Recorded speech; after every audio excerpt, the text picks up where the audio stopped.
Good morning. This is the Aggieland Backyard Church. My name is Marcus Roberts. I'm on the back porch, and it's time to read the Word. Today is Acts chapter 12. It was about this time that King Herod arrested some who belonged to the church, intending to persecute them. He had James, the brother of John, put to death with the sword.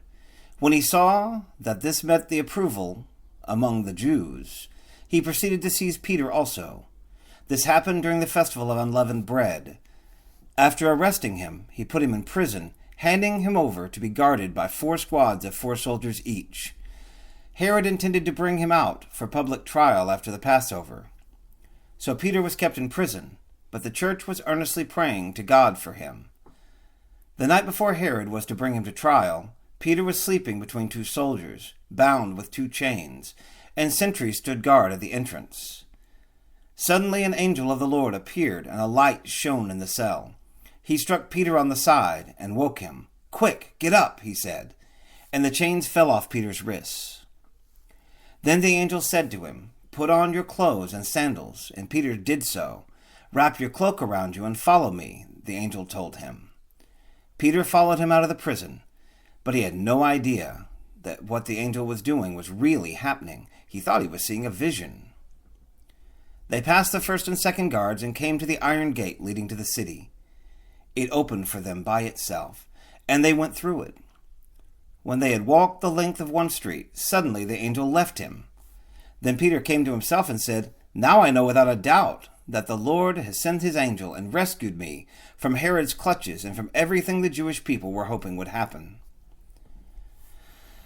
When this had dawned on him, he went to the house of Mary, the mother of John, also called Mark, where many people had gathered and were praying. Peter knocked at the outer entrance, and a servant named Rhoda came to answer the door.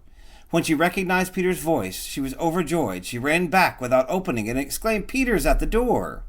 "You're out of your mind," they told her. When she kept insisting that it was so, they said it must be his angel. But Peter kept on knocking, and when they opened the door and saw him, they were astonished. Peter motioned with his hand for them to be quiet and described how the Lord had brought him out of the prison. "Tell James and the other brothers and sisters about this." And then he left for another place. In the morning there was no small commotion among the soldiers as to what had become of Peter. After Herod had a thorough search made for him and did not find him, he cross-examined the guard and ordered that they be executed. Then Herod went from Judea to Caesarea and stayed there. He had been quarreling with the people of Tyre and Sidon. They now joined together and sought an audience with him. After securing the support of Blastus, a trusted personal servant of the king, they asked for peace, because they depended on the king's country for their food supply.